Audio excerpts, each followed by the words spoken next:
Bonjour à tous. J'ai un message à vous apporter et à vous partager dans le nom de Jésus-Christ. Aujourd'hui, j'aimerais te parler de Pharaon, qui est qui apparaît dans l'Ancien Testament, notamment au peuple d'Israël dans Exode 3. Pharaon, voyez-vous, c'était un roi qui avait vu le potentiel d'Israël, qui avait vu à quel point ce peuple était beaucoup plus puissant, plus nombreux en supériorité numérique par rapport aux Égyptiens. Et que Pharaon avait perçu le fait que si le peuple d'Israël s'apercevait qu'ils étaient beaucoup plus nombreux que les Égyptiens, eh bien ils allaient pouvoir se retourner contre les Égyptiens et les chasser de leur propre terre. Alors voici ce que Pharaon va faire. Il va mettre en œuvre tout un stratagème afin de réduire à une dure servitude le peuple d'Israël. Et donc ce peuple qui avait des droits, qui avait une identité, ce peuple élu et choisi de Dieu, va se retrouver tout d'un coup esclave, sous l'oppression de l'ennemi, sous l'oppression de Pharaon, sous l'oppression des Égyptiens, leur imposant des rudes travaux, des corvées, et ils étaient soumis à une souffrance.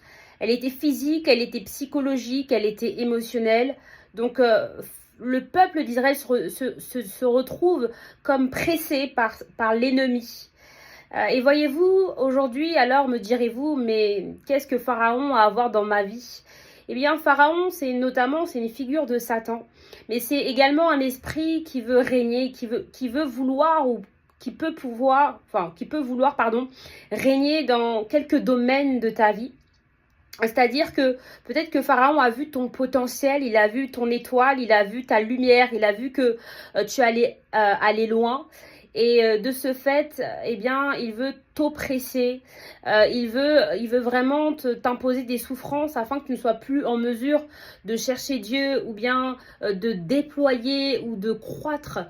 Il s'agit aussi ici d'une croissance spirituelle, d'une croissance ou bien il veut t'empêcher d'évoluer, il veut t'empêcher de prospérer comme Dieu t'appelle à l'être ou à le faire.